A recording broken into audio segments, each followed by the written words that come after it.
El presidente de la República y sus ministros instalan el puesto de mando en Machala, provincia de El Oro.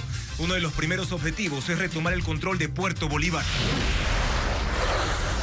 Guayas, El Oro, Los Ríos y Santo Domingo se preparan para su segunda noche de toque de queda.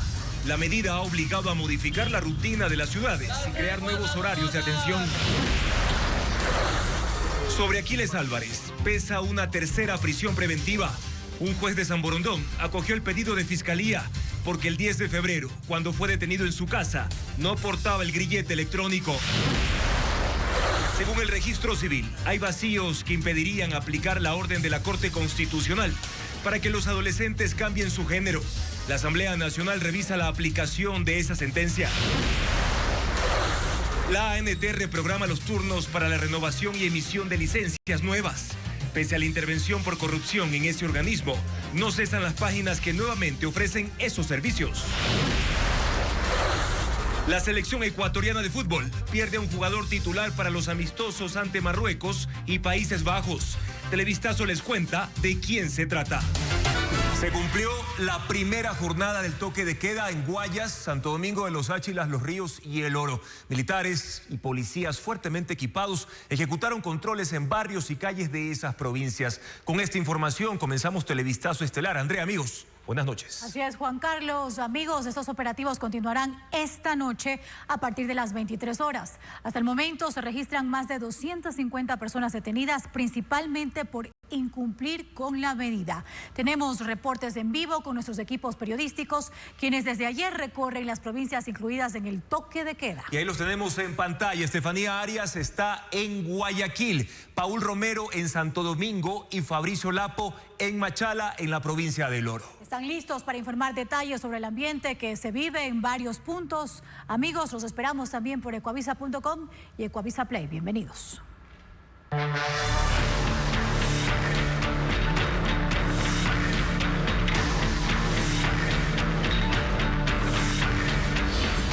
Toque de queda. Así fue la primera noche.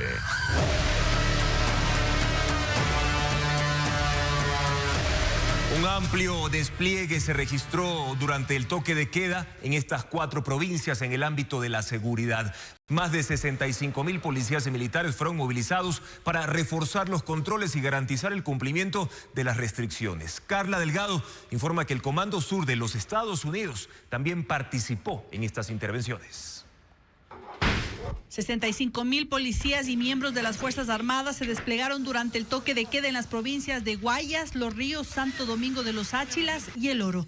El Ministerio del Interior informó que durante las primeras horas de las restricciones, desde las 23 horas del 15 de marzo hasta las 5 de este lunes, 253 personas fueron detenidas en esas zonas.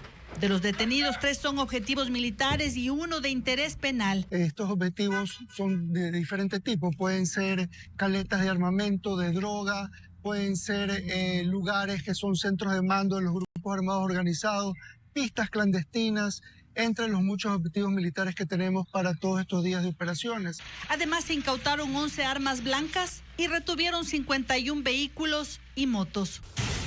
Esta medida forma parte de las acciones gubernamentales para combatir la minería ilegal, el narcotráfico y los grupos de delincuencia organizada. Estas operaciones, que se extenderán durante 2 semanas, cuentan con el apoyo de Estados Unidos. Tras la alianza de 17 países contra los cárteles que se conformó en una reunión con el presidente Donald Trump a inicios de este mes, Televistazo conoció que miembros del Comando Sur de los Estados Unidos apoyan estas operaciones con inteligencia y tecnología.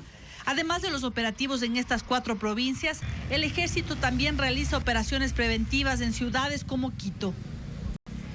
Y precisamente en Santo Domingo de los Áchilas, el toque de queda tiene una acogida favorable por parte de la ciudadanía, según las autoridades. Paul Romero está en esa provincia. Paul, buenas noches, te saludamos. ¿Cuántas detenciones se registraron ahí durante la primera jornada? ¿Qué tal, Andrea? Buenas noches. Aquí en Santo Domingo, 23 detenciones, todas en este caso por incumplir el toque de queda.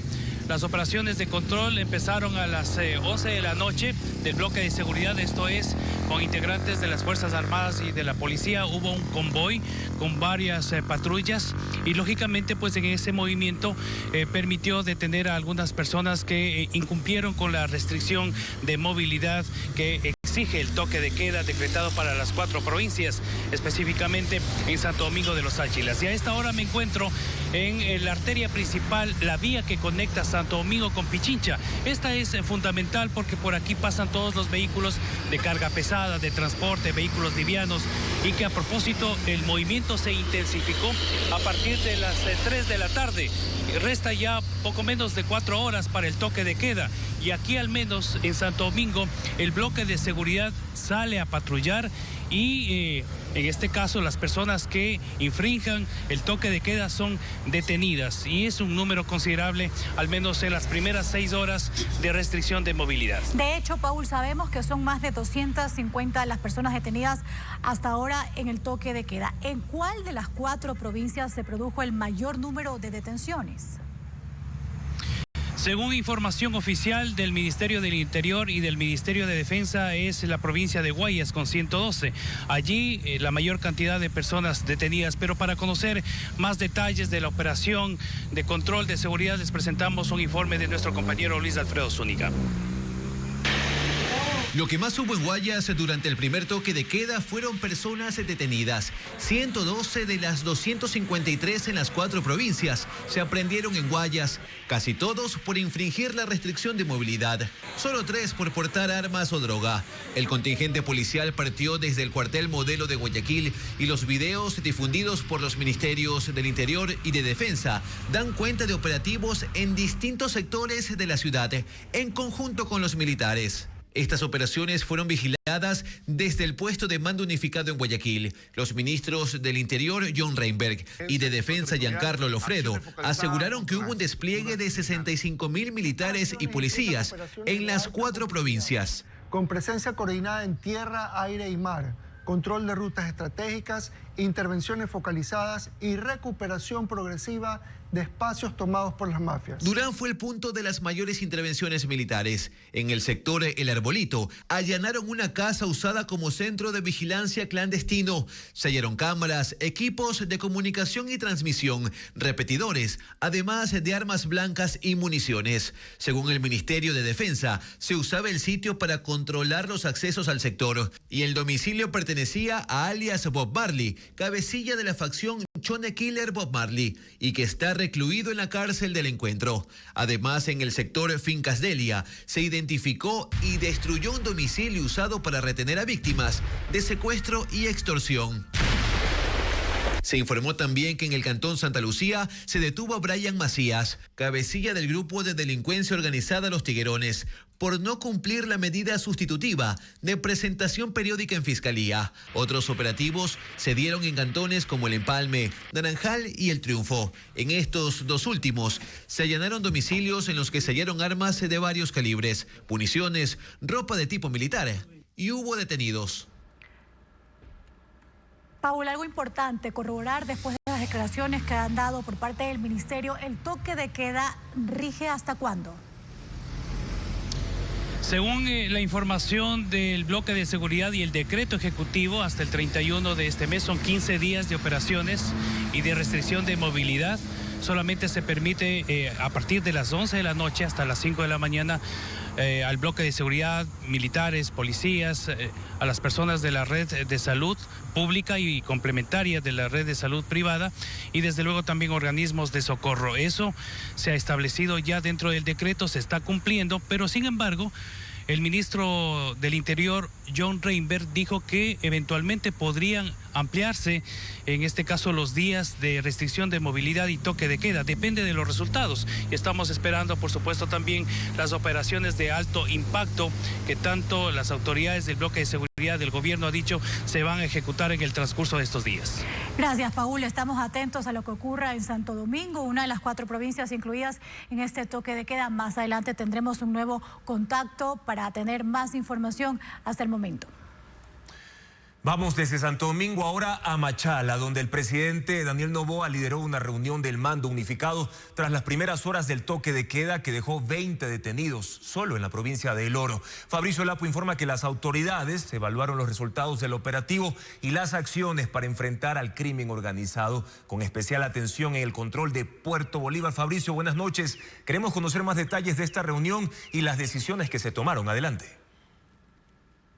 ¿Qué tal, Juan Carlos? ¿Cómo estás? Buenas noches. En efecto, el ministro del Interior dijo que el propósito no es detener a las personas que incumplen, sino golpear a los integrantes de estos organismos delincuenciales. Por eso, ya inteligencia militar ha levantado puntos específicos, puntos denominados calientes, para poder hacer las intervenciones de alto impacto en los próximos días. Es que Puerto Bolívar es muy llamativo para estos organismos delincuenciales, debido a que por la terminal portuaria se exportan 2 millones de cajas semanales de banano y que son fáciles de contaminar los buques, los contenedores, a través de ganchos ciegos o en complicidad de la ciudadanía. Así que el ministro dice que ya tienen identificados quiénes son los integrantes y nosotros hemos preparado un reportaje que lo presentamos a continuación.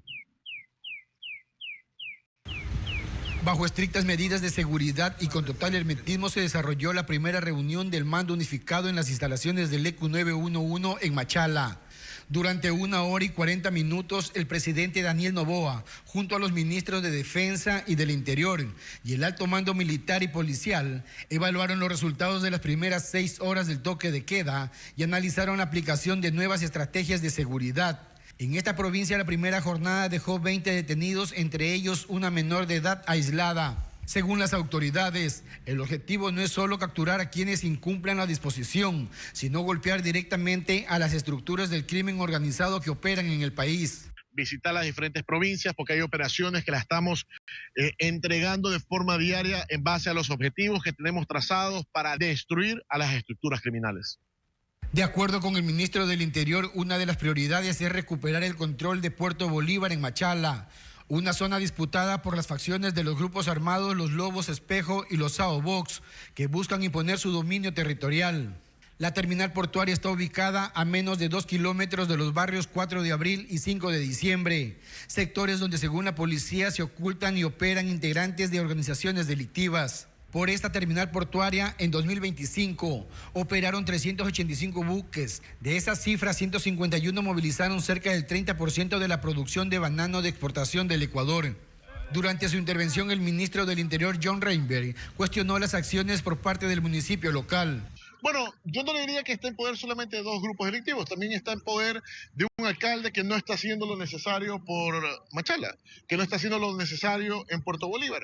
El mantener cerradas las diferentes vías, el mantener cerrado el principal, el malecón de Puerto Bolívar. Vía telefónica, el alcalde Darío Macas desestimó las acusaciones de Reinberg. Aseguró que las vías de acceso en Puerto Bolívar están operativas y que los trabajos de regeneración del malecón registran un avance del 90%. El Oro es considerada la tercera provincia más violenta del país. Actualmente es monitoreada desde el ECU 911 de Machala, con más de 300 cámaras de seguridad distribuidas en sus 14 cantones. Fabricio, en el caso de la parroquia Puerto Bolívar, que es una de las más peligrosas en ese punto de la provincia del Oro, ¿el control durante el toque de queda podría ser por mar también? Sí, en efecto, Juan Carlos, el estero Guailab está siendo intervenido por equipos de la Infantería de Marina y Grupo de Intervención y Rescate Giri. 4 embarcaciones están patrullando esta zona para poder controlar, debido a que por la cercanía de los muelles hacia el mar y hacia el continente, es fácil que fuguen cuando se están en tierra. Y sobre Huaquillas, ¿ya se sabe, Fabricio, qué tipo de despliegue se ejecutará en la frontera sur cerca del territorio peruano? Sí, también en esa zona 6 equipos, 6 convoy de militares y policías van a patrullar ya 60 kilómetros de frontera para poder evitar el ingreso de mercancías de contrabando como son armas y explosivos, ya que según inteligencia militar el armamento de contrabando, así como los explosivos, vienen desde Bolivia y Perú, que son equipos para utilizarlos internamente entre los grupos delincuenciales y otros para enviarlos hacia el vecino país de Colombia. Gracias, Fabricio, por tu informe desde la provincia del Oro, específicamente en Machala, que se prepara todo ese territorio ya para este segundo día del toque de queda que, reiteramos, amigos, arranca a las 11 de la noche. Más adelante tendremos información también en vivo desde Guayas y Los Ríos. Las Fuerzas Armadas ejecutan una operación militar contra la minería ilegal en el Parque Nacional Podocarpus, en la provincia de Zamora Chinchipe. En esta zona protegida, el ejército realiza bombardeos estratégicos para recuperar las áreas que habían sido tomadas por mafias. Merlin Ochoa viajó a este punto del sur del país y nos describe en qué consistió este ataque. A las 11 de la mañana de este lunes empezó el bombardeo contra la minería ilegal. En apenas 20 segundos el sistema BM-21 lanzó 40 proyectiles que impactaron sobre campamentos y bocaminas instalados ilegalmente dentro del Parque Nacional Podocarpus en la provincia de Zamora. Se trata de una operación de las Fuerzas Armadas a través del ejército ecuatoriano para frenar la minería ilegal que había ocupado 137 hectáreas de esta área protegida, una actividad que poco a poco iba devorando la montaña. Desde el puesto de mando instalado, el comandante general del ejército, John Miño, ordenó ejecutar 2 de los 5 bombardeos previstos durante los 2 días que durará la operación. La intervención militar en este sector comenzó el 19 de enero, pero ahora entró en su fase más contundente. Con esta ofensiva se destruyeron 129 campamentos, 24 bocaminas y cerca de 2.000 mineros ilegales abandonaron el lugar. Tenían la capacidad de producción de $3 millones en 9 días. Es importante porque hemos liberado al Parque Podocarpus de la minería ilegal y hemos contribuido a la regeneración del medio ambiente en el sitio. Hemos encontrado en Podocarpus una estructura completa, no solo de extracción, sino de producción in situ del oro. En este sector opera la organización narcocriminal Los Choneros. Sin embargo, al tratarse de una zona fronteriza y según trabajos de inteligencia militar, aquí también han encontrado la presencia del grupo peruano Los Trujillanos. Ellos también se disputan la minería ilegal. El operativo se extenderá hasta el martes. Tras cada ataque, helicópteros militares realizan sobrevuelos para verificar los impactos y evaluar la destrucción de los campamentos. La medida busca reducir la violencia criminal, facilitar el movimiento de tropas, limitar la movilidad de grupos armados organizados y golpear sus estructuras, según información oficial. En otros temas, el dictamen de la Corte Constitucional que abre la posibilidad para que los adolescentes puedan cambiar su género tiene vacíos. Según el registro civil y sus funcionarios, podrían ser sancionados incluso al cumplirlo. Patricio Díaz explica que la Asamblea Nacional inició un seguimiento de la aplicación de la sentencia donde se explicaron precisamente estas complicaciones. Según el registro civil, el dictamen de la Corte Constitucional, que abre la posibilidad de que los adolescentes puedan cambiar su género, los puso contra la pared. Los jueces dispusieron el cumplimiento de su sentencia, pero no eliminaron el texto anterior que lo impedía. Tampoco dispusieron que la Asamblea lo reforme. Ante la Comisión de Transparencia de la Asamblea, la representante del registro civil recordó que como funcionarios solo pueden hacer lo que la ley les autoriza. En una encrucijada imposible. Si no actuamos, incumplimos la sentencia. Y si actuamos sin ley, violamos el principio de legalidad y usurpamos funciones legislativas. No es solo eso. El dictamen indica que el adolescente debe tener acompañamiento de sus padres y toma la decisión. ¿Pero qué pasa si uno de los padres se opone? ¿Y el informe psicosocial que se exigirá, quién lo debe emitir? ¿Cómo lo puede valorar un funcionario técnico? Eso dice el registro civil. Para determinar la validez de un examen psicosocial en el cual se determina la madurez de un menor, para con ello dar validez al cambio de género, no tenemos la capacidad, el conocimiento. Y por eso pidieron a la Asamblea establecer el marco normativo. Sin embargo, en la propia comisión hubo diferencias entre las capacidades que tienen frente a un dictamen de la Corte. La presidenta de la comisión insistió en que no se fiscaliza la sentencia ni a los jueces porque no se puede, pero sí se hace un seguimiento por la conmoción que generó. ¿Cuántos pedidos han recibido de menores de edad para solicitar el cambio de género al día de hoy para que haya provocado una conmoción social? La sentencia nos fue notificada el 10 de marzo de este año. Por consiguiente, no tenemos ningún pedido en lo que va de estos días. La conmoción social es el debate en la sociedad sobre un asunto de interés público. Y me sorprende que con los años que se lleva aquí en la Asamblea Nacional desconozcan. La comisión seguirá tratando el tema. Ante la crisis por la guerra comercial entre Colombia y Ecuador, gremios y autoridades de ciudades fronterizas se reunieron con el objetivo de plantear propuestas para una salida diplomática que permita aliviar las tensiones. La aplicación del arancel del 50% ya genera millonarias pérdidas económicas y pone en riesgo miles de empleos en ambos países. Tenemos un informe de Noticias Caracol. La guerra comercial entre los gobiernos de Colombia y Ecuador, que en cuestión de semanas ocasionó que los aranceles pasaran del 0% al 50%, deja millonarias pérdidas. Comerciantes y trabajadores no pierden la esperanza de que en la reunión entre gremios y alcaldes se le haga frente a esta situación. En Colombia se habla que hay cerca de 200.000 empleos en riesgo en toda Colombia por estas medidas políticas en el Ecuador. Y lo que buscamos en esta reunión es dar unas propuestas de parte del sector empresarial nariñense. Pues las expectativas somos muy aterrizados, pero ya hay un puente que puede ser el cara a cara entre los dos presidentes. Lo importante es que den una luz, una esperanza que hasta ahora no se ve reflejada. Este impacto también se siente en Ecuador, donde las importaciones han caído en un 69% y se estima que por cada dólar recaudado en aranceles, $6 entran ilegalmente. Por otro lado, las cámaras de comercio de Colombia lanzaron un SOS por la crisis en la frontera.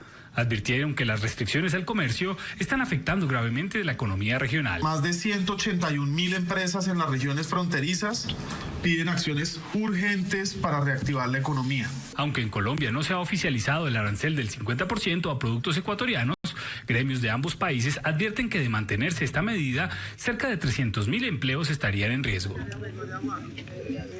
Gracias por seguir en nuestra sintonía. Amigos, tenemos más información. Les contamos que Babahoyo entra en una nueva semana tratando de salir de la emergencia invernal. El agua baja lentamente, pero más de la mitad de la ciudad sigue afectada por los efectos de las lluvias. A la par, brigadas médicas atienden a cientos de personas mientras crecen las críticas por la desorganización en la entrega de ayuda humanitaria. Aunque el nivel del agua ha empezado a descender en varias calles, cerca del 60% de la población en Babahoyo aún enfrenta los estragos de las inundaciones que han afectado viviendas, servicios públicos y la movilidad. En distintos sectores, zonas que hasta hace pocos días permanecían completamente cubiertas por el agua, hoy ya son transitables y el comercio empieza a reactivarse. Este lunes, una brigada médica llegó desde Quevedo y se desplazó hacia zonas periféricas de Babahoyo para atender a aproximadamente 750 personas. Muchas de ellas presentan enfermedades respiratorias, afecciones cutáneas y otros problemas de salud derivados de la humedad y la acumulación de agua. Esta es la primera línea de atención para que las familias no se tengan que trasladar hacia los hospitales por la dificultad de lo mismo que está sucediendo en el cantón. Mientras tanto, en la gobernación de Los Ríos también se entregaron kits de asistencia humanitaria provenientes de Israel. Sin embargo, la falta de organización durante la distribución generó malestar entre los ciudadanos. No pude coger porque estaba con mi bebé y tuve que salir porque se me estaba ahogando. Toda la gente necesita, pero a cambio se meten allá y es un revolú. Están los militares ahí y aún así no hay control. Los afectados cuestionan que la entrega no se haya realizado de manera ordenada o puerta a puerta, lo que según ellos habría permitido una distribución más equitativa entre quienes realmente lo necesitan. Las consecuencias del invierno también se reflejan en la infraestructura pública. El Registro Civil tuvo que instalar una carpa en los exteriores de la gobernación para continuar atendiendo a los usuarios, ya que sus instalaciones permanecen afectadas por la inundación. A esto se suma la situación de la Unidad de Vigilancia Comunitaria de la Policía, que continúa negada. En ese lugar, 17 patrulleros permanecen fuera de servicio. La afectación también alcanza al sistema de transporte. La terminal terrestre de Babahoyo sigue funcionando de forma improvisada en plena calle. debido a que su infraestructura aún permanece inundada, obligando a pasajeros y transportistas a adaptarse a condiciones precarias para poder movilizarse. Y en Cotopaxi continúan las emergencias a causa de esta temporada de lluvias. En el cantón La Maná, un deslizamiento en el Cerro El Mirador dejó 3 barrios afectados, viviendas cubiertas de lodo y 2 vías completamente bloqueadas tras el desprendimiento de material desde la ladera. 40 familias están siendo evacuadas, como lo informa Sandy Espinosa. El invierno sigue golpeando al cantón La Maná en Cotopaxi.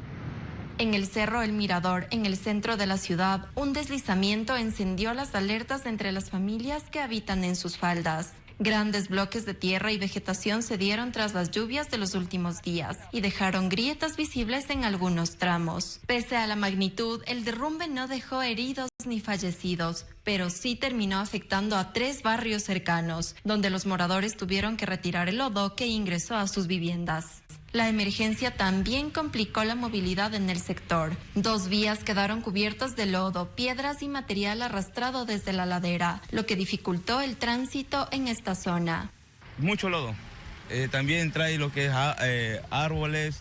Nos afecta bastante. El municipio de La Maná movilizó maquinaria para retirar el lodo acumulado en las calles. Durante las labores de limpieza se retiraron al menos 5 volquetas de tierra, piedras y escombros que descendieron desde la ladera del cerro.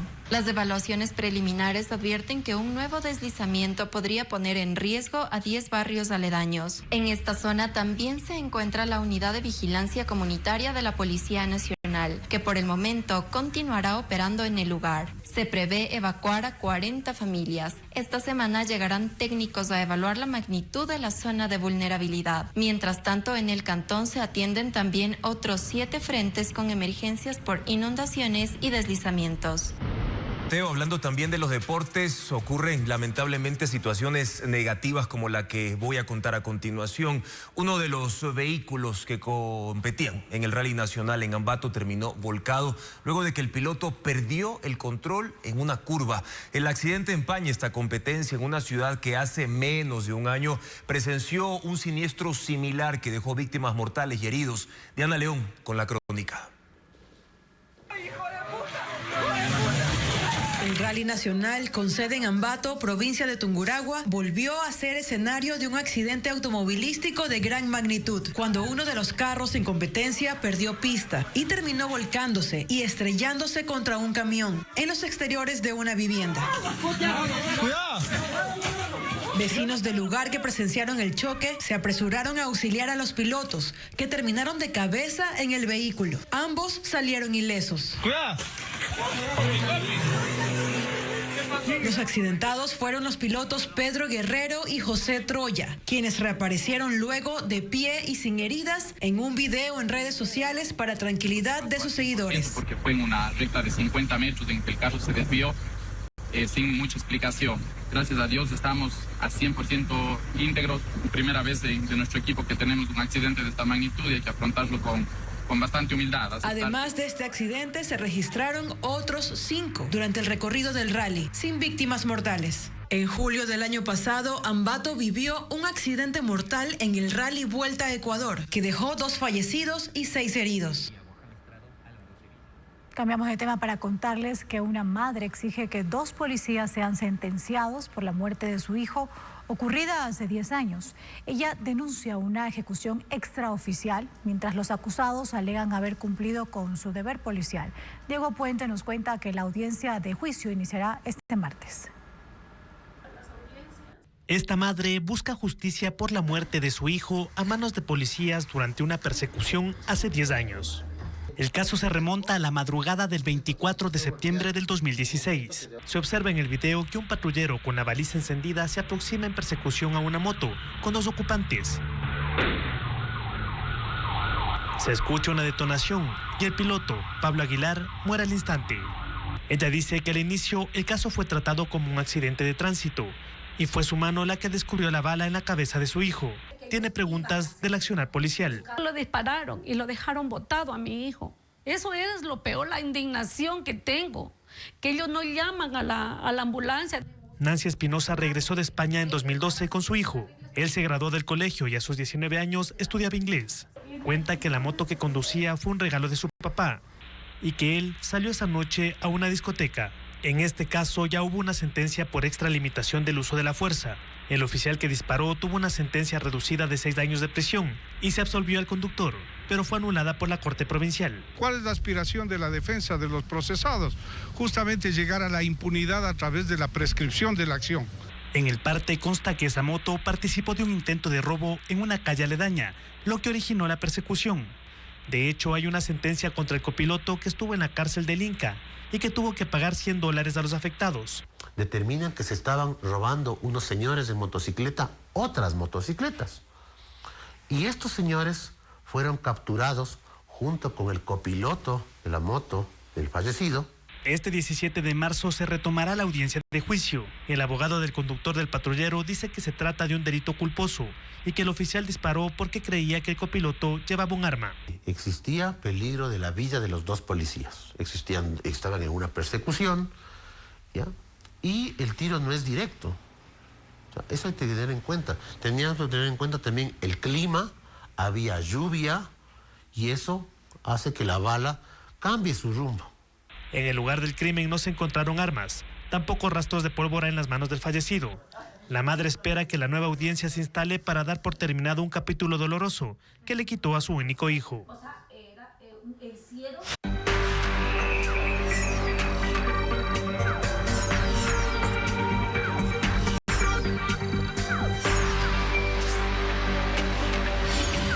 Taisha, salud en el olvido.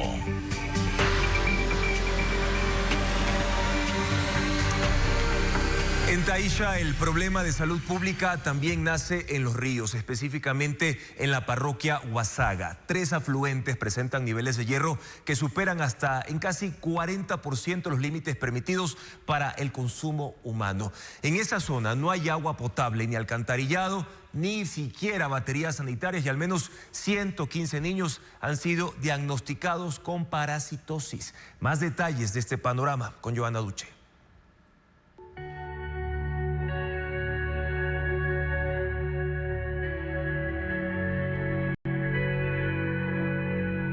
La crisis sanitaria en Taisha no solo se explica por la falta de medicinas, también comienza en el agua. Cuando llueve en Caiptach, los 300 habitantes de esta comunidad achuar recogen el agua en ollas y tinas bajo los techos de palma. Es la única forma de acceder a un agua menos contaminada. Aunque se torna amarilla, cada gota se aprovecha. Cuando no llueve, beben directamente del río Caiptach, donde también lavan ropa, platos y se bañan. No tienen otra opción. En la unidad educativa Camigio, el único centro educativo del área, los efectos se hacen visibles. Encontramos en la inscripción es que desnutrición hay y falta mucho para desparasitación. Lo que ocurre en Caiptach es solo una muestra. En 2025, la Agencia de Regulación y Control del Agua, ARCA, analizó 3 afluentes de la parroquia Huasaga y determinó que los niveles de hierro superan los límites permitidos para consumo humano. En el río Cusuzca, el exceso es del 113%, en el Cuserúa del 333% y en el Mashum del 397%. En la parroquia no existen baterías sanitarias ni sistema de alcantarillado. Los desechos biológicos van directamente a los ríos. El informe advierte que la ingesta prolongada de agua con altas concentraciones de hierro puede generar problemas gastrointestinales. Y según datos de la Brigada Médica, solo este año ya se han detectado al menos 115 casos de niños con parasitosis. Desde 2025, 1, 2, 3 murieron de esa comunidad Caiptach. Y 2 mía y 1 de cajita que entregaron con cartón.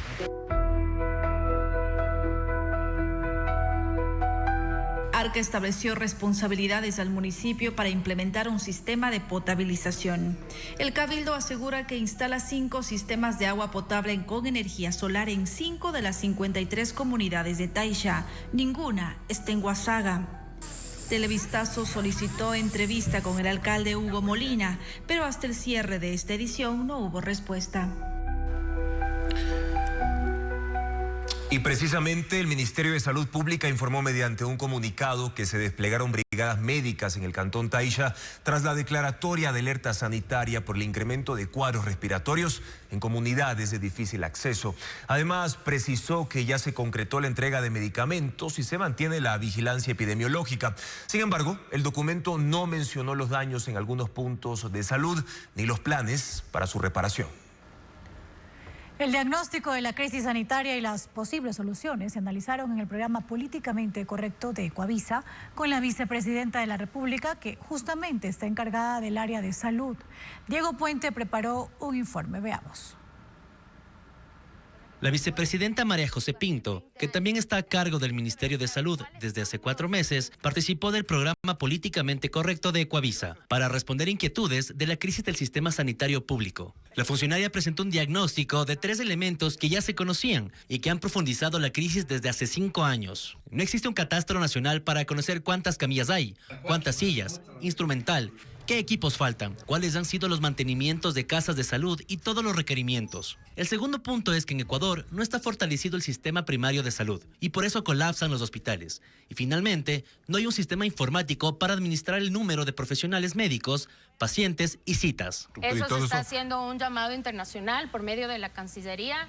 Hay muchísimos sistemas. Ya te digo, vamos a implementar. Pero apoyados por la OMS, por ejemplo, como para que no sea cualquier APP que... No. Además estamos apoyados, vamos a apoyarnos en el BID, en CAF. Dijo que una acción que se tomará de inmediato es implementar un sistema que ya está siendo utilizado en una casa de salud para aplicarlo en otras. Uno de los hospitales que mejor sistema tiene es el de Puerto Viejo. Ese sistema lo vamos a implementar en los otros hospitales básicos a lo largo del país. Al responder, si todo el sistema ha sido contaminado por las mafias que lucran de la corrupción de los hospitales públicos, la segunda mandataria dijo: lobos, tiguerones, choneros, ellos están metidos ahí. Hay mucha mafia metida dentro de los hospitales. En toda la red de salud. En toda la red de salud, así es. Dijo que de los 2.800 millones de dólares para salud, el 20% se ve en corrupción y el 30% de los fármacos que se contratan se dejan caducar por distintas circunstancias. Para ella, no hay la receta perfecta para sacar a la salud de terapia intensiva, pero dijo que optimizarán los gastos, tendrán control en las derivaciones, en el personal y en las medicinas para que el presupuesto reducido en su propio gobierno avance y se supere la crisis.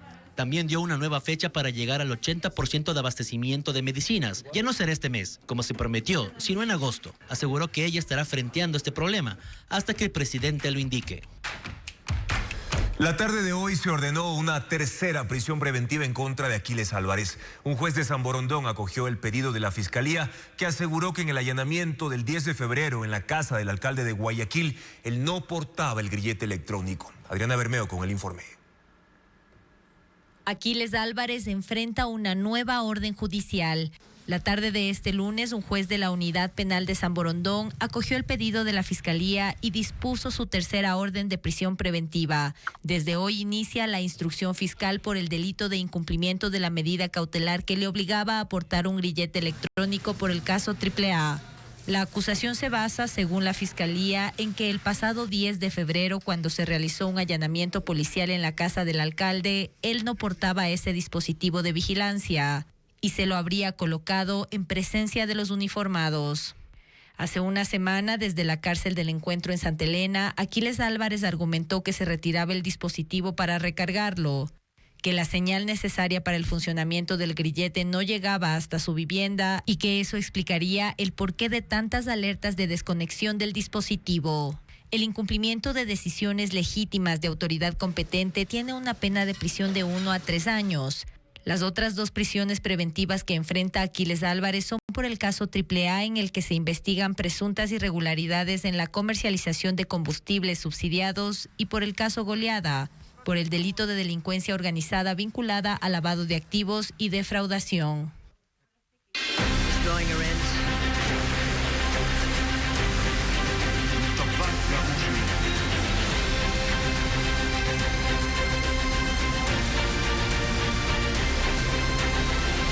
Mundo. Cuba registra un nuevo apagón nacional. La isla quedó sin energía por una desconexión total del sistema, según lo informó la empresa eléctrica. El país enfrenta una severa crisis energética que mantiene a sus ciudadanos con apagones de hasta 24 horas de manera continua. Como oscura, duermo oscura, desayuno oscura, me baño oscura. Todo oscuro. Así resume su cotidianidad una residente de La Habana cuando se registra un nuevo apagón general en Cuba. Esta vez una desconexión total del sistema dejó a la isla sin el servicio, según la empresa eléctrica, que no dio mayores detalles. Para los cubanos, esta es su nueva normalidad. Pasan el día en la calle o las puertas de sus casas para huir del calor del interior. Los apagones pueden durar 24 horas continuas y la solución no está a la vista. Pues el problema solo se ha agudizado desde diciembre, cuando Estados Unidos bloqueó el suministro de petróleo que llegaba desde Venezuela, dejando al país prácticamente sin combustible. ¿Qué va a pasar? Que nos metan 1, 2 días, 3 días sin luz. Y lo poquito que tenemos para comer se echa a perder. La falta de energía eléctrica y gasolina se suma a la escasez de alimentos y medicinas, elevando el descontento en la isla, donde cada vez se registran más manifestaciones por la crisis y contra el régimen, al que señalan como principal responsable. El presidente de Estados Unidos, Donald Trump, asegura que sus fuerzas han destruido la artillería de Irán, su armada y más del 90% de su capacidad para lanzar drones y misiles.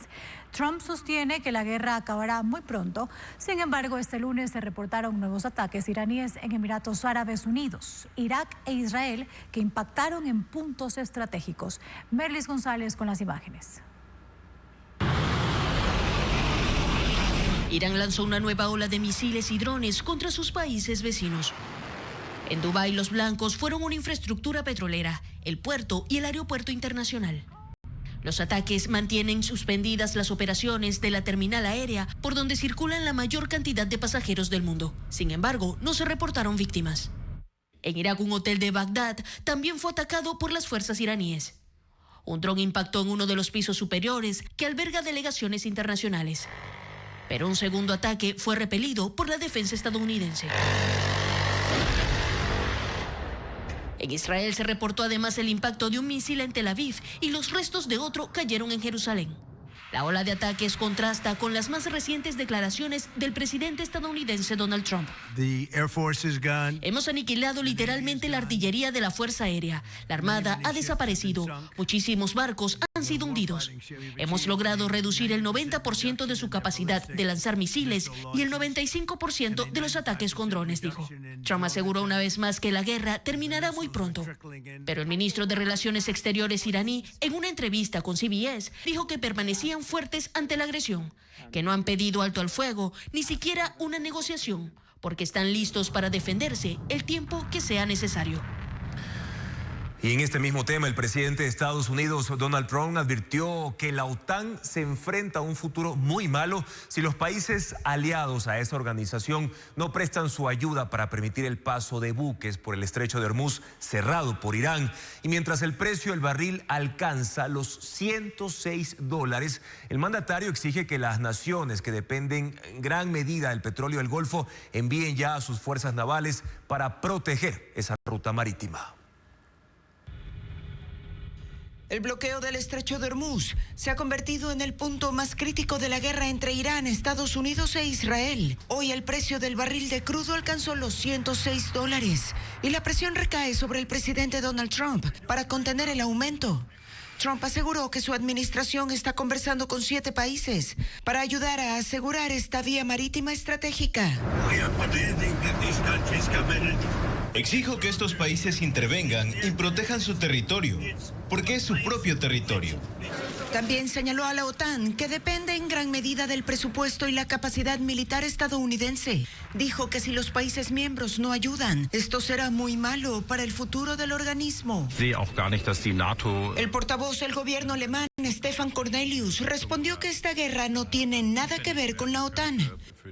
Ante el impacto en los mercados energéticos, Washington levantó las sanciones al petróleo ruso y la Unión Europea protestó, pues esto beneficia económicamente a Moscú, mientras se intenta debilitar financieramente a Putin por la guerra en Ucrania. Por su parte, el canciller iraní, Abbas Araghchi, dijo que el paso por el estrecho está permitido excepto para Estados Unidos e Israel, pero varios buques están evitando la zona por temor a ataques. Economistas y analistas citados por CNN señalan que la estrategia de Estados Unidos jamás consideró que Teherán restringiera el paso por el estrecho. Asumieron que no lo harían porque iba a perjudicar su propia economía, subestimando la resiliencia del régimen iraní.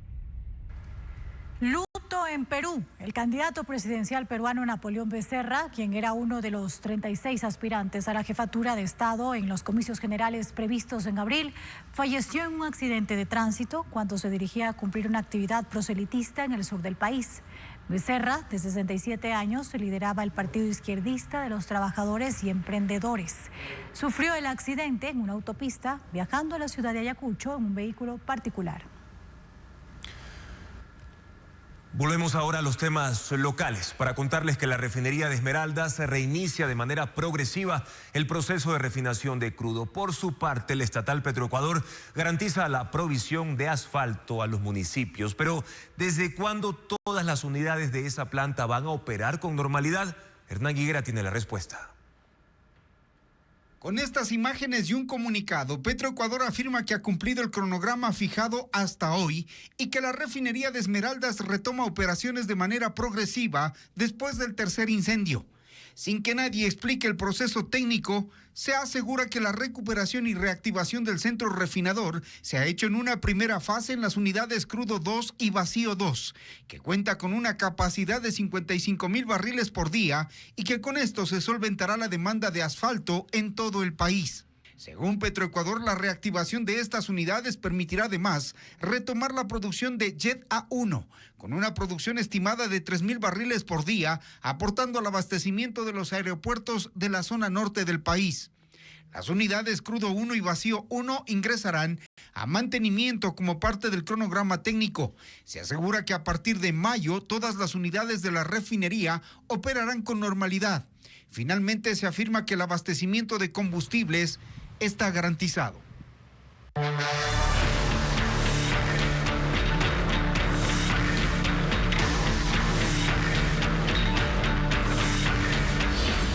Toque de queda. Así fue la primera noche. Nuestros equipos periodísticos se encuentran a nivel nacional tomándole el pulso al toque de queda en las provincias. Terminales terrestres, mercados y otros lugares públicos de Guayas, Los Ríos, El Oro y Santo Domingo ajustan sus horarios de atención para cumplir con el toque de queda. Por ejemplo, los buses interprovinciales han modificado sus frecuencias. Estefanía Arias se encuentra en la terminal terrestre de Guayaquil. Estefanía, ¿cómo está el movimiento a esta hora? Te escuchamos. ¿Qué tal, Andrea? Amigos, buenas noches. Bueno, si lo comparamos a otros días, a esos días normales sin toque de queda, pues ahora la afluencia de personas es bastante baja. Y de hecho, quienes están llegando ya ahorita son aquellas personas que llegan corriendo con sus maletas, intentando conseguir un boleto, un pasaje, ya sea para ir a sus cantones, a sus casas, porque precisamente saben que los horarios de las frecuencias y el horario de atención aquí en la terminal terrestre de Guayaquil, por ejemplo, pues han cambiado debido precisamente a este toque de queda que entró en vigencia desde ayer, domingo 15 de marzo. Precisamente nosotros preparamos un reportaje para saber cuáles son esos nuevos horarios, no solamente aquí en la terminal, sino ya tú lo decías, Andrea, en los mercados y otros sitios públicos. Sí, Estefanía. Véalo en la siguiente nota.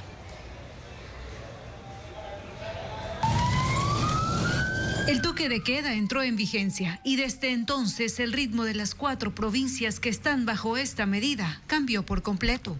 Durante 15 días, terminales, mercados y otros sitios públicos han modificado sus horarios de atención. En Guayaquil, los malecones 2000 y del Salado cierran a las 21:30 y el Parque Samanes a las 8:30. Cuando lo habitual en estos 3 lugares es que permanezcan abiertos hasta las 11 y 10 de la noche respectivamente. Los mercados municipales atenderán de 5:30 de la mañana a 10 de la noche. El sistema Metrovía funcionará de lunes a domingo, desde las 6 de la mañana hasta las 8:30 de la noche, que es el último recorrido. En las terminales terrestres de 3 provincias, Guayas, El Oro y Santo Domingo, las frecuencias saldrán desde las 6 de la mañana hasta las 9 de la noche. Sobre la recolección, barrido y transporte de desechos, en el puerto principal se realizará entre las 6 y 20 horas, según un comunicado de Urbaceo. En Machala, El Oro y Babahoyo, Los Ríos, el servicio es de 5:30 a 22 horas y en Santo Domingo de 5 a 10 de la noche. Ajustes que se mantendrán hasta el 31 de marzo, fecha en la que finaliza la restricción de circulación nocturna por el toque de queda. Y bueno, hay que precisar, aquí las cooperativas cierran a las 9 de la noche, es decir, hasta esa hora van a vender boletos. Y recordemos también que todo dependerá de las frecuencias o al sitio hasta a donde usted se va a dirigir para que le puedan vender uno de los boletos. Porque recordemos que son 4 provincias las que están en toque de queda. Y como un dato extra, pues por lo menos acá en Guayaquil el tráfico está bastante intenso. Precisamente son personas que intentan llegar a sus casas para que no les coja el toque de queda. Nosotros, por supuesto, siempre Ecuavisa al pie de la noticia.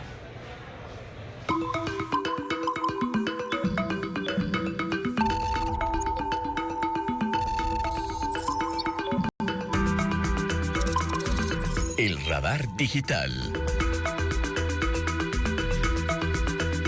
Ahora vamos a revisar, amigos, las preguntas que hemos detectado en el radar digital este inicio de semana y tienen que ver con la noticia del momento. Ustedes han consultado en Google, por ejemplo, lo siguiente: toque de queda Ecuador, detenidos toque de queda y también el horario de toque de queda. Son preguntas que se han mantenido en el ecosistema digital en los últimos días y por supuesto en las últimas horas. Pero antes de responder a varias de las dudas que ustedes tienen, vamos a revisar qué dice la prensa internacional sobre esta medida del gobierno. Por ejemplo, en su página web, la BBC de Londres publicó: Ecuador precisamente despliega 75.000 soldados y policías para combatir a las bandas de narcotraficantes. La cadena CNN en español también ha hecho eco del toque de queda, señalando lo siguiente: más de 75.000 policías y militares movilizados por toque de queda en provincias de Ecuador. En el caso del diario El País de España, en el continente europeo,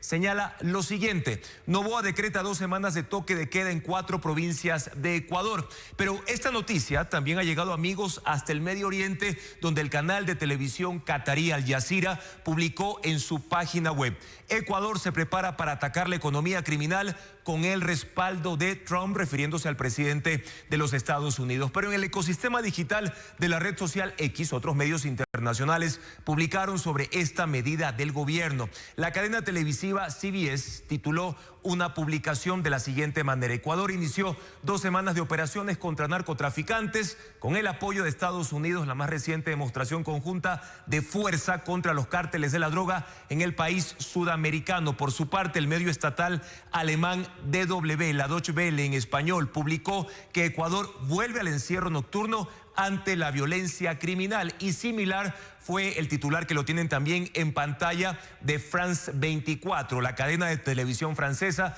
de noticias internacionales que también se refiere al toque de queda. Pero ahora sí, vamos a resolver algunas de las dudas que se mantienen en las redes sociales y en las plataformas digitales. ¿Cuáles son las provincias en toque de queda? Reiteramos, amigos, las siguientes: Santo Domingo de los Áchilas, Los Ríos, Guayas y El Oro. No hay más provincias de la costa incluidas en esta medida gubernamental. Tampoco hay provincias de la Amazonía ni de la región de la Sierra. Solo estas 4 provincias que estamos viendo ahora en el mapa: Santo Domingo, Los Ríos, Guayas y también El Oro. ¿Cuál es el horario del toque de queda? También ustedes han consultado.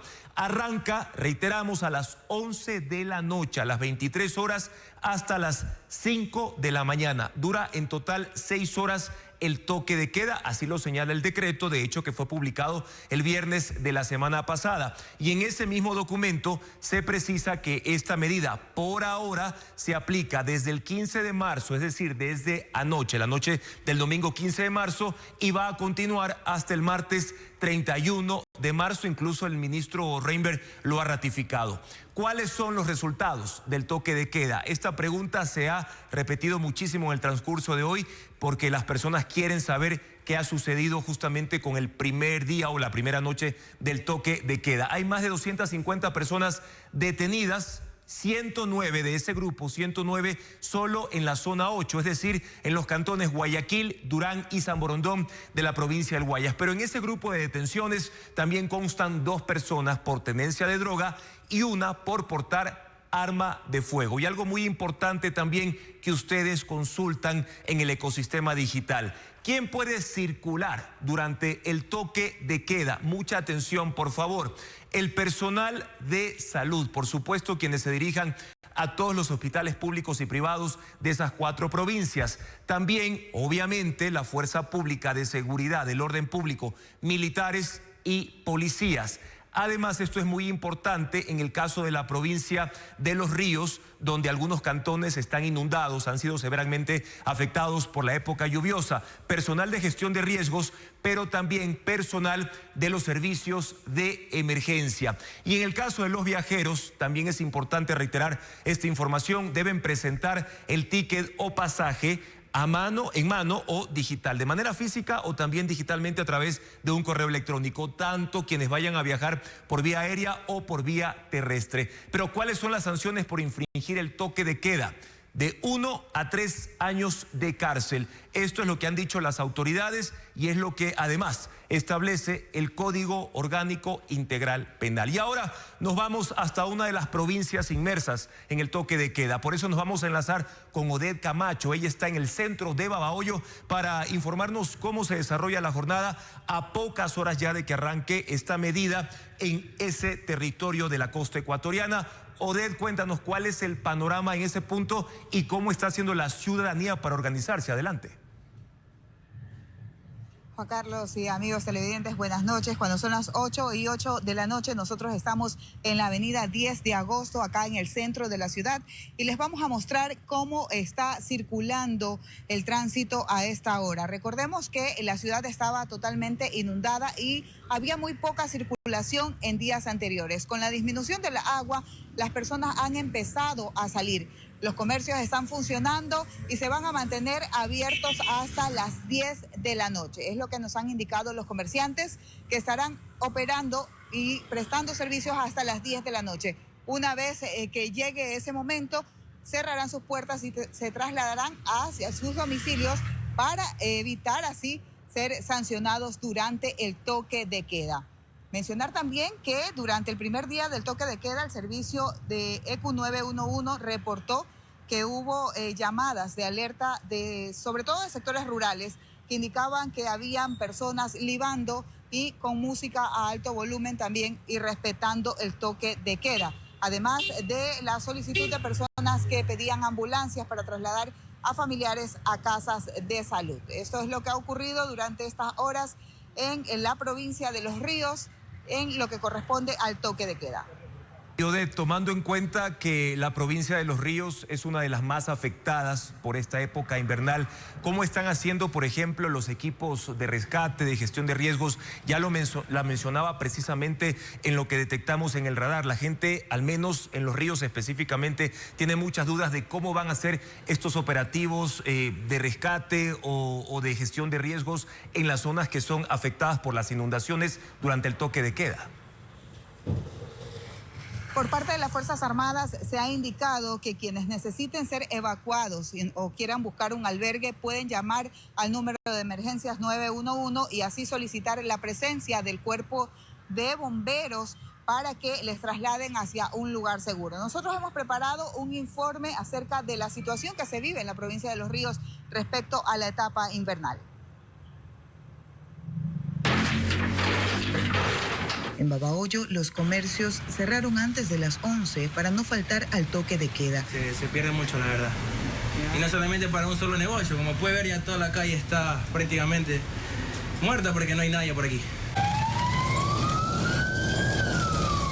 La sirena marcó el inicio de la restricción una medida que busca frenar la inseguridad en la provincia de Los Ríos, considerada una de las más violentas del país por delitos como secuestros, extorsiones y sicariatos. Ligados a esta disputa entre los dos grupos de delincuencia organizada como son lobos y choneros. Durante los operativos, vehículos multipropósito del ejército recorrieron las calles, incluso en sectores inundados donde el agua cubre varias zonas de la ciudad. A percatarse que hay personal, ciudadanos, niños que necesiten apoyo, inmediatamente dejaremos lo que tenemos que hacer para apoyar a la ciudadanía, que es preservar la vida, que es nuestra misión fundamental. Durante la primera jornada del toque de queda en la provincia de Los Ríos, 18 personas fueron aprehendidas por incumplir la restricción. Además, en Quevedo un hombre fue capturado con un arma de fuego y dosis de droga. Oded, otra pregunta importante. Bueno, vemos movimiento en ese punto del centro de Babahoyo, pero en algunos territorios está, por ejemplo, estos operativos de las Fuerzas Armadas y de la Policía Nacional arrancando minutos antes de las 11 de la noche, que es lo que establece el decreto sobre el toque de queda. ¿Cómo están haciendo, por ejemplo, los negocios? Nos decías que ellos ya tipo 10, 10 y media de la noche comienzan a cerrar sus puertas. ¿Esto está pasando también en Babahoyo? Sí, efectivamente, Juan Carlos, los negocios están cerrando una hora antes para poder llegar hasta sus domicilios y evitar las sanciones del toque de queda. Nos hemos reunido con comerciantes, hemos preguntado acerca del tema de los horarios y ellos prefieren hacerlo así. Indican que se pierden ventas, sobre todo en el tema de comidas rápidas, pero es preferible algo de pérdida económica antes que perder la libertad siendo sancionados durante este nuevo toque de queda que se rige en la provincia de Los Ríos y otras provincias del país.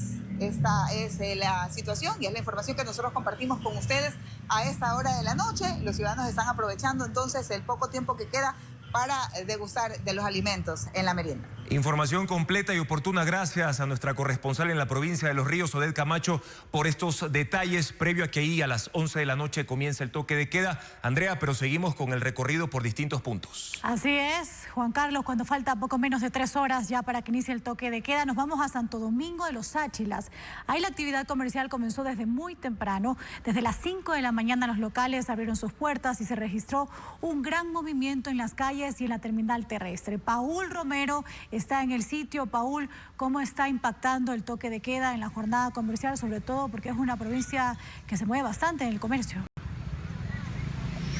Y en particular en la noche, Andrea, el comercio y las actividades nocturnas en Santo Domingo, porque es una provincia netamente comercial. Y sí, se ha afectado desde luego porque tienen que cerrar a partir de las 10 de la noche, cuando en Santo Domingo, por lo regular, las actividades, según nos han comentado, sobre todo de restaurantes, de pequeños lugares de comida, funciona hasta cerca de la medianoche. Ustedes observan en este momento, estamos en uno de los parques más concurridos de Santo Domingo. Vemos a la gente realizando actividades deportivas, con familias, niños, y también han llegado hasta este lugar porque a un costado del parque al menos existen unos 15 locales pequeños de comida. Entonces es un sitio de gran afluencia de personas y les queda poco tiempo, menos de 3 horas para ya retirarse a sus domicilios porque empieza el toque de queda desde las 23 horas. Ayer, desde este punto, al menos en la noche ya existían a esta hora operativos de control de la Policía Nacional y de las Fuerzas Armadas que fueron previos al convoy que salió a partir de las 11 de la noche para recorrer gran parte de Santo Domingo. Entonces, la gente continúa a esta hora, el movimiento es intenso. Sin embargo, de lo que hemos conversado con las autoridades, con la gente, la actividad comercial en este caso sí ha disminuido. A continuación les presentamos el informe sobre el impacto al comercio en Santo Domingo del toque de queda. El movimiento comercial y bancario en el centro de Santo Domingo de los Áchilas fue intenso este lunes después de las primeras 6 horas de toque de queda. A las 5 de la mañana se levantó la restricción de movilidad y empezó la actividad productiva en esta provincia estratégica de conexión entre la costa y la Sierra Centro-Norte. Pasadas las 8 de la mañana todos los locales comerciales estaban abiertos. Cientos de personas caminaban apresuradas por las estrechas aceras y puntos de venta de todo tipo de negocios. Los viajeros llenaron la terminal terrestre para comprar un boleto para diferentes destinos de la costa y sierra. Este lunes hubo mayor circulación de vehículos pesados de transporte de carga, pasajeros y también livianos por los ejes viales que conectan a Santo Domingo con las provincias de Manabí, Los Ríos, Esmeraldas y Pichincha. El toque de queda alteró las actividades nocturnas de la ciudad, paso estratégico de la red vial del país, y como toda medida hay voces a favor y en contra de la decisión del gobierno, que la justifica para la nueva ofensiva militar y policial contra las organizaciones criminales. Tiene que hacer, creo que son otra estrategia, ¿ves? No, el toque de queda no creo que le va a dar resultado. Sí, yo pienso y estoy de acuerdo que debe haber un toque de queda, porque verdaderamente la delincuencia ha avanzado demasiado. Santo Domingo registra más de 60,000 contribuyentes al Estado de negocios formales, a los que sí afecta la declaratoria de estado de excepción, según la presidenta de la Cámara de Comercio. Hemos analizado que la parte afectada es un 35%, un 15% puede ser formal y un 20% gente que trabaja aparte, ¿no? Que no tiene su registro. Pero es del sector informal, en especial los pequeños negocios de alimentación y entretenimiento, los más perjudicados por la medida. Prácticamente son 15 días que ellos dejan de generar muchos ingresos. La parte lúdica, los restaurantes, los motorizados, toda esa gente que tiene su comercio informal se ve afectada. Comerciantes, empresarios, trabajadores en Santo Domingo esperan resultados del estado de excepción y toque de queda para que el encierro temporal valga la pena. Bueno, Paul, ya escuchábamos un poco lo que la gente piensa, pero en sí, ¿qué te han dicho tú que estás ahí precisamente en un parque, zona estratégica también, y tomando en cuenta que Santo Domingo de los Táchira es una de las provincias con el 50% de homicidios intencionales cometidos sobre todo en esta franja horaria? En el tema de seguridad, ¿están de acuerdo o no con la medida que se está aplicando? Hemos conversado con gran parte de la población y, como lo decíamos en el reportaje, algunas personas están de acuerdo con la decisión del gobierno, por supuesto, de militarizar este sector, este paso estratégico entre la costa y la sierra, para que exista protección, seguridad y se ataque a las organizaciones criminales. Pero otros, en cambio, consideran que la restricción y sobre todo el toque de queda en Santo Domingo a partir de las 11 de la noche afecta a sus negocios y sobre todo los negocios informales, esos pequeños negocios que no están regularizados, pero que sin embargo tienen una actividad constante a partir de las 8 de la noche hasta las 12, por ejemplo. Entonces, ahí existe malestar y esa decisión de la gente de que de una u otra forma se tiene que acatar la orden del gobierno, el toque de queda y la restricción de movilidad. Gracias, Paola. Vamos a estar muy pendientes. Tú vas a continuar en esta provincia, una de las 4, donde rige el toque de queda hoy en el segundo día de la medida. En la cárcel regional de Guayaquil, la atención sanitaria de más de 2.800 presos con tuberculosis y desnutrición crónica depende de lo que sus familias puedan llevar. Son ellos quienes ingresan vitaminas, suplementos alimenticios e incluso artículos básicos. Más detalles de esta situación con Bessie Granja. Decenas de familiares de los privados de la libertad llegaron hasta los exteriores de la cárcel regional de Guayaquil para entregar medicamentos, colchones y otros artículos. La ayuda es para los presos diagnosticados con desnutrición crónica y tuberculosis, con el fin de paliar el déficit de insumos básicos dentro de ese reclusorio. Una más chica que me pidieron nada más, porque deben pasar solo 3 libras nada más. ¿Es lo único que ha podido conseguir? Sí, porque no tenemos plata todavía para las medicinas. Gracias a Dios, pues en este centro penitenciario sí se permite lo que es medicina, vitualla, ya que en penitenciaría no. Desde las 8 hasta las 17:30, el SNAI autorizó la recepción de 450 gramos de máchica, omega 3, complejo B y vitamina C. A la máchica tú le metes ahí pinol, leche, le revuelves para que se puedan alimentar, porque están tuberculosos. Entre los fármacos constan omeprazol, inhaladores para la tuberculosis y jarabes para problemas digestivos. La lista también incluye uniformes, zapatos, mosquiteros, mascarillas, productos de aseo, viandas o reposteros de plástico, colchones y cobijas. Se calcula que unos 2.800 presos permanecen en esta cárcel con diagnóstico de tuberculosis y desnutrición crónica. Ellos fueron trasladados desde los pabellones 5 y 7 de la penitenciaría del Litoral. La entrega de productos se cumplirá hasta el próximo 20 de marzo. Rafael Correa, Alexis Mera y el asambleísta Juan Andrés González fueron llamados a rendir versión en el caso que investiga el asesinato de Fernando Villavicencio. El pedido fue hecho antes de cerrar la instrucción fiscal, tras revelarse unos audios donde supuestamente figuras cercanas al correísmo acuerdan respaldar la narrativa de Javier Jordán. Más detalles con Fabiola Santana.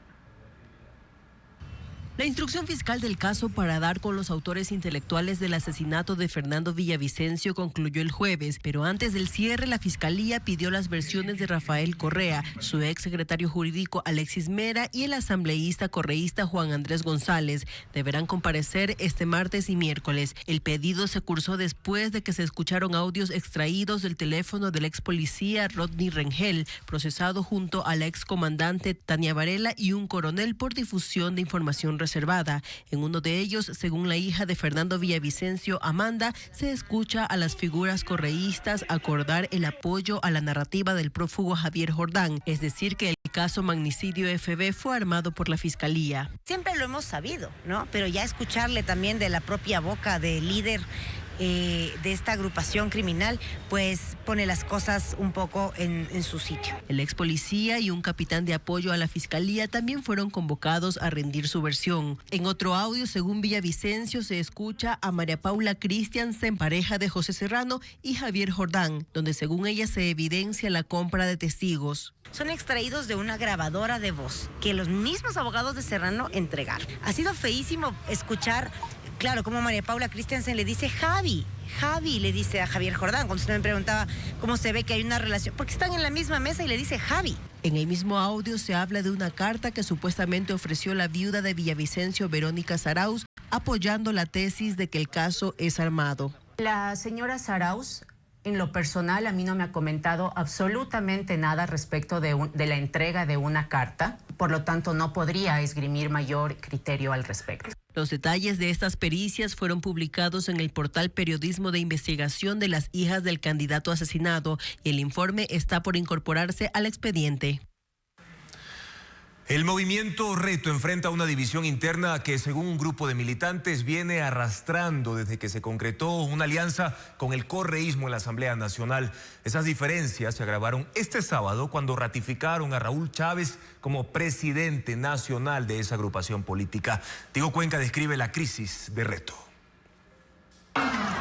El sábado, el movimiento Renovación Total Reto, afín al correísmo, en una convención que se realizó en Guayaquil, ratificó a Raúl Chávez como el presidente nacional de esa agrupación política. Pero su reelección generó cuestionamientos de 70 adherentes que le quitaron el respaldo y que tuvieron problemas para votar en contra de Chávez. Así lo asegura David López, coordinador regional de ese movimiento, quien además denunció haber sido expulsado del sitio donde se desarrolló la votación. Estamos en contra de que se maneje al movimiento político como si fuera una empresa privada, como si tuviera un dueño y ese dueño decidiera absolutamente todo. Había gente que me reportaba a mí, decía, joven David, están votando a mi nombre, pero yo no estoy votando. Ese conflicto marcó la división interna de Reto, aunque en un comunicado el movimiento desmintió que haya facciones e insiste en que están unidos. El secretario nacional político sostiene que son apenas 14 militantes los que buscan atentar contra la unidad de esa organización.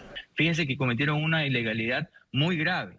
Ellos plantearon el día anterior a la convención oficial, plantearon hacer una asamblea nacional paralela de manera ilegítima porque quisieron autoconvocarse. La crisis interna se agudiza cuando el movimiento Revolución Ciudadana, RC5, anunció la posibilidad de participar en las próximas elecciones seccionales a través de una alianza con Reto. Me parece que el señor Rafael Correa habla directamente con el que ellos dicen que es el dueño del movimiento, que es Raúl Chávez, y entre ellos llevan las negociaciones, ¿no?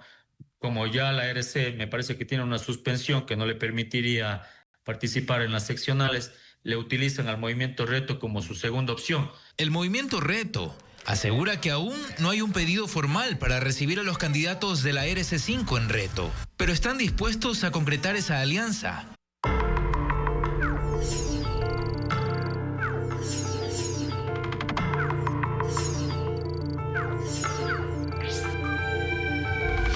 Quinindé, a un año del desastre. En el cantón Quinindé, el impacto del derrame de crudo también se cuenta en el campo. Agricultores, apicultores y ganaderos todavía intentan levantar su producción después de un año marcado por cultivos que comenzaron a secarse, colmenas que quedaron vacías y fuentes de agua que ya no volvieron a ser las mismas. Veamos. Donde hace un año crecían cultivos junto al río, hoy quedan huellas de contaminación. En la parroquia Cube, en Quinindé, el derrame de crudo del año pasado golpeó a quienes viven del campo. En esta zona donde el cacao, la caña bambú y el plátano sostenían la economía, al menos 239 hectáreas de estos cultivos resultaron afectadas.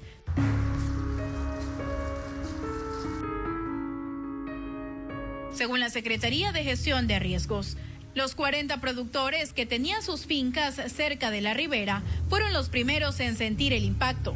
Allí la presencia de hidrocarburos terminó hundiendo su producción. Uno de ellos es Juan Cagua, quien tenía 100 matas de caña bambú, pero tras el derrame comenzaron a deteriorarse. Cuando empezó el derrame lo que pude observar es que comenzó a amarillarse la caña, todas las hojas se fueron al suelo y comenzó a secar y a caerse. Cuenta que desde el desastre ambiental ha perdido al menos $40,000 y aunque volvió a sembrar, todavía hay matas que brotan con cañas secas. A 5 minutos en el sector Chucaple, otra actividad también se vino abajo. 8 familias asociadas que se dedicaban a la producción de miel aseguran que los olores que emanaron del petróleo ahuyentaron a las abejas y sus colmenas comenzaron a vaciarse. Tenía 45 colmenas. Al momento de que pasó el desastre, el otro día vine a mirar mis colmenas, de golpe se habían ido 12 y así de a poco se fueron yendo, como es el caso de que ahorita tenemos una cantidad de 13 colmenas y que estamos manejándolas para tratar de que no se vayan todas. Esa pérdida representa 200 litros de miel menos en las cosechas, que él hace 3 veces al año.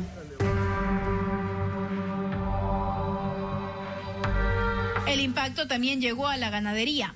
Las fuentes donde unas 3,000 vacas se hidrataban quedaron contaminadas. Con la llegada de este invierno, los ganaderos han aprovechado las vertientes que se activan con las lluvias para llevar a sus reses a beber agua. Sin embargo, no saben cómo afrontarán la situación cuando regrese el verano. Según el último reporte de la Secretaría de Gestión de Riesgos, Petroecuador ha entregado 6.512 indemnizaciones de apenas $470 y aún faltarían por entregarse 1.170. Los afectados aseguran que ese monto resulta insuficiente frente a todo lo que perdieron. El miércoles, el Pleno de la Asamblea tratará en primer debate la ley para incentivar la construcción de vivienda social. La Comisión de Desarrollo Económico aprobó el informe y de inmediato se convocó a sesión plenaria. Patricio Díaz cuenta que el correísmo votó en contra de la norma. La comisión no hizo cambios al proyecto de ley urgente enviado por el presidente de la República para incentivar la construcción de vivienda social. Con 7 votos a favor, 2 en contra y 1 abstención, aprobó de manera virtual el informe para primer debate. El texto entonces mantiene la rebaja de hasta el 30% del impuesto a la renta causado a quienes donen vivienda de interés social, que estaría entre los $30,000 y $40,000, según indicó el ministro de Infraestructura, y que se incluirían en el programa Casa 100. El valor de la rebaja será del 100% del costo de la vivienda o viviendas entregadas al Estado. El correísmo recordó que el sector de la construcción tiene ya otros beneficios y no existe en el informe un cálculo del monto que se dejaría de recaudar por esta rebaja. No se puede pedir al Pleno que vote un beneficio tributario sin saber cuánto costará este beneficio. La Revolución Ciudadana votó en contra. El oficialismo defendió el proyecto. Insistieron en que es necesario solucionar el déficit de 700,000 viviendas que tiene el país. Más aún si va para la gente de menos recursos. La economía no solo se reactiva con el beneficio de la casa, y por eso hay que entender bien este proyecto, sino que reactiva la parte económica, ese círculo virtuoso donde se mueve la construcción, donde se mueve el obrero, el transportista, el que vende los materiales de construcción. La sesión del Pleno para tratar este proyecto en primer debate fue ya convocada y se realizará el próximo miércoles en Cuenca. El gobierno central y la prefectura del Guayas enfrentan una pugna por la competencia de las vías que fueron concesionadas por 30 años más. La prefecta Marcela Aguiñaga denuncia que detrás de esa disputa hay intereses electorales por parte del gobierno. Diego Cuenca explica detalles de este conflicto. La prefecta del Guayas, Marcela Aguiñaga, asegura que está luchando contra el centralismo. Denuncia que el gobierno de Daniel Noboa tiene la intención de quitarle la competencia de la administración de las carreteras, con un propósito. Y nos las quieren quitar por un tema, voy a decirlo, por una lógica electorera. Pero sin embargo de eso los guayasenses no vamos a permitir que nos quiten las mejores redes viales que tenemos. Las concesiones viales de la provincia del Guayas no le ha costado al gobierno central un solo dólar. Esto es plata de los guayasenses. El conflicto se da porque la prefectura decidió extender por 30 años más los contratos de concesión con las compañías Conorte, que está a cargo de 333 kilómetros, y Consegua, que administra 248 kilómetros. Pero el Ministerio de Infraestructura y Transporte, MIT, sospecha que la ampliación de esos contratos no se realizaron correctamente, con base en las justificaciones técnicas y económicas. Por eso pidió la intervención de la Contraloría General del Estado para que examine esos acuerdos. Aguiñaga explica que los contratos se renovaron para restablecer el equilibrio económico con la intención de pagar una deuda con los concesionarios que asciende a 516 millones de dólares. Ese rubro representa el subsidio que paga la prefectura para que los conductores de vehículos livianos sigan pagando $1 de peaje. Alcanzamos que la concesionaria ponga 110 millones de dólares frescos, capitales frescos para hacer ampliaciones de vías. En total son 7.729 kilómetros de vías que están a cargo de la prefectura del Guayas, por donde pasa el 40% de la carga logística del país. Y según Aguiñaga, tienen el mejor servicio nacional. El acuerdo comercial recíproco suscrito con Estados Unidos permitirá que el banano, la pitahaya, las flores y otros productos lleguen sin sobretasas a ese mercado. Pero a cambio de eso, Ecuador se compromete a reformar decenas de leyes y reglamentos en plazos fijos, dejando en claro que el acuerdo comercial es mucho más que eso. El pasado viernes, el ministro Luis Jaramillo y el representante comercial de Estados Unidos, Jamieson Greer, firmaron en Washington un acuerdo comercial recíproco que elimina las sobretasas arancelarias que afectaban al 53% de las exportaciones no petroleras nacionales, un flujo valorado en 2.786 millones de dólares.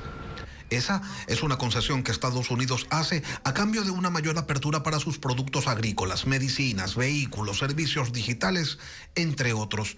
Pero no solo eso. En el documento de 37 páginas, Ecuador se obliga a otros asuntos que poco o nada tienen que ver con el comercio. Por ejemplo, se señala que Ecuador requerirá visas de tránsito para haitianos, cubanos y otras nacionalidades que Estados Unidos considere en alto riesgo de inmigración ilegal hacia su país. En otras palabras, se traslada la política migratoria de Washington a la legislación ecuatoriana. El acuerdo también dispone que Ecuador transferirá la autoridad sobre su agencia espacial del control militar al civil, para posibilitar una mayor participación de Estados Unidos. El presidente Noboa en septiembre pasado transfirió a la FAE la coordinación de programas y proyectos espaciales, así como el desarrollo de tecnología espacial.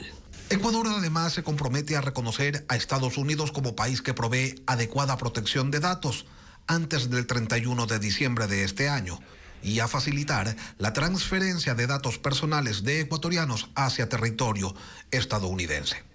Esto sin contar los múltiples compromisos de reformas legislativas y regulatorias que adquirió el país en distintos ámbitos, configurando el acuerdo comercial recíproco en algo más que eso.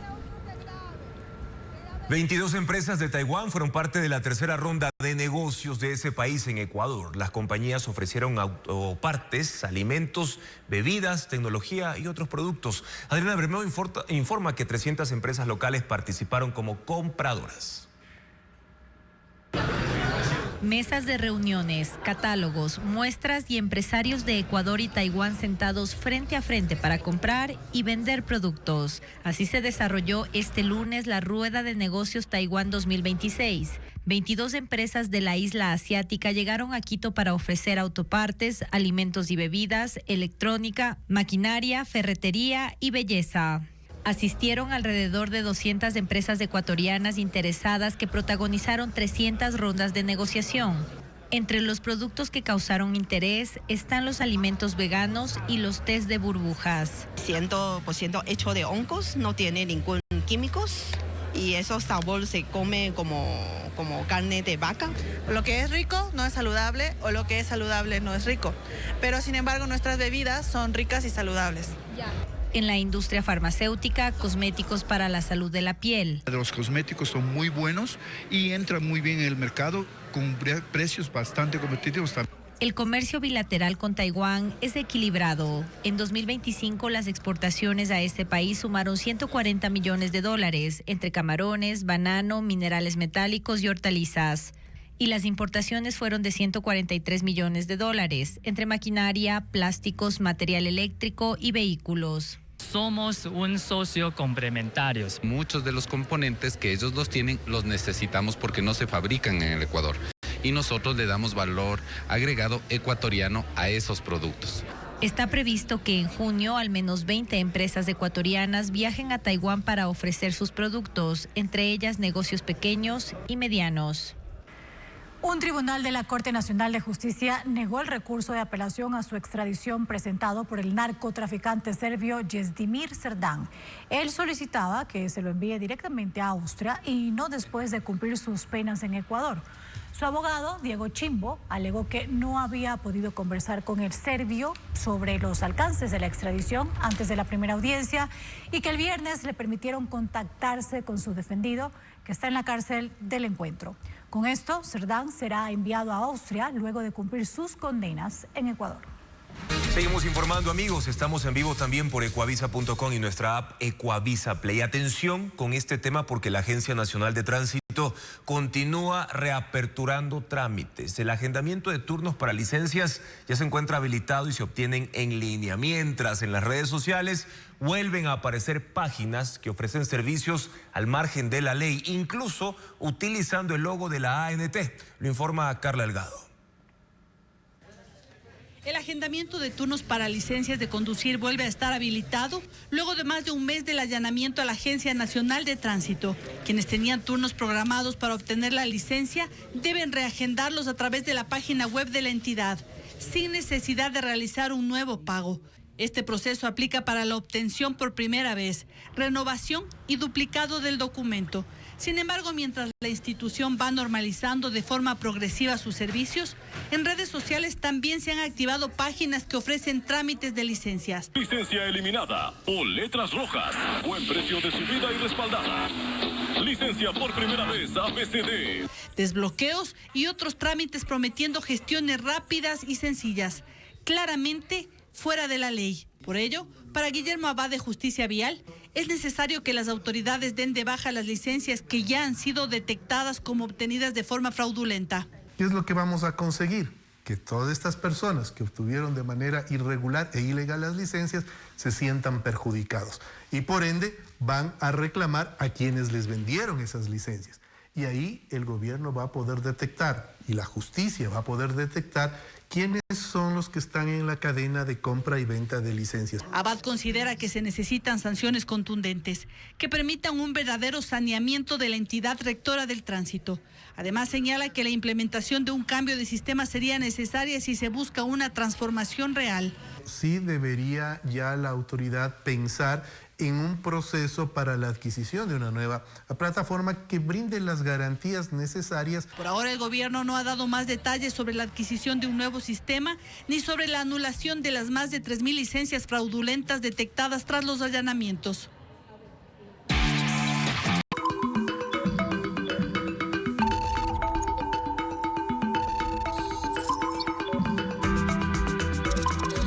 El radar digital.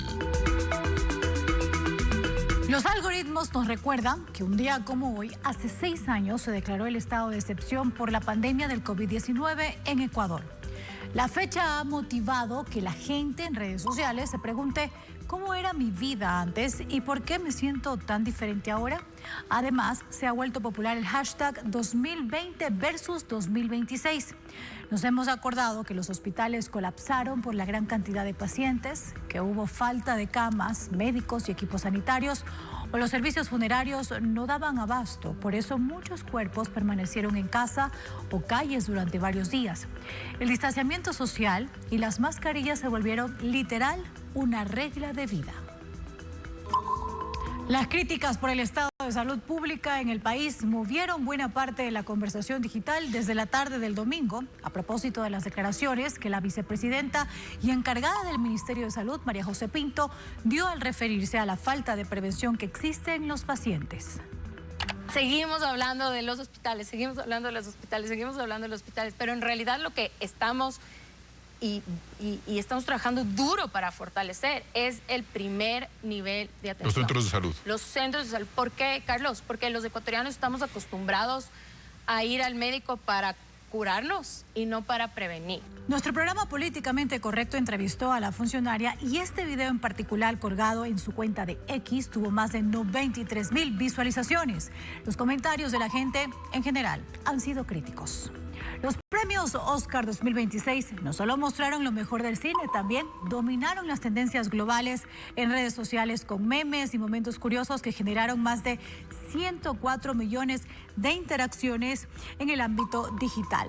Se viralizó el nuevo meme de Leonardo DiCaprio, creado en plena gala, reforzando así su título de ser el rey de estas bromas. Fue tendencia además el divertido guiño entre Anna Hathaway y Anna Wintour, recordando al Diablo Viste a la Moda, que generó miles de comentarios. Vale apuntar el video de Michael B. Jordan, ganador de Mejor Actor, quien fue a celebrar su Oscar en un restaurante de comida rápida. Esta información y más noticias usted las encuentra en www.ecuavisa.com, en Ecuavisa Play y en todas las redes sociales de Ecuavisa.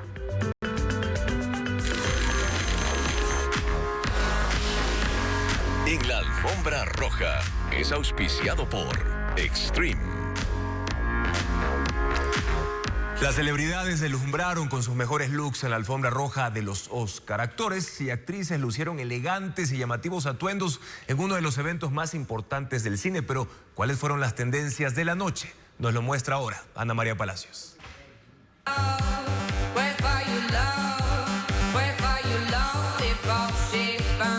En el Teatro Dolby de Los Ángeles, las estrellas del cine desfilaron por la alfombra roja con looks que no pasaron desapercibidos.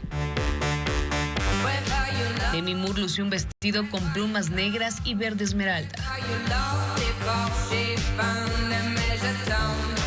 Nicole Kidman apostó por un elegante diseño strapless en tono nude, adornado con plumas y delicados bordados brillantes. Por su parte, Kate Hudson deslumbró con un vestido strapless en forma de corazón, color menta y completamente cubierto de pedrería. El actor Timothée Chalamet llamó la atención con un traje completamente blanco, moderno y sofisticado.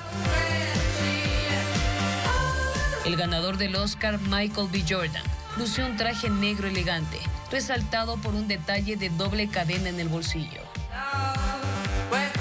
También destacó Gwyneth Paltrow, quien eligió un vestido minimalista blanco con aberturas a los lados. El actor Leonardo DiCaprio apareció con un smoking clásico, pero sorprendió con un nuevo look en el que resaltó su bigote. Mientras que Anne Hathaway lució un elegante diseño floral acompañado de guantes y un cinturón que completaron su estilo.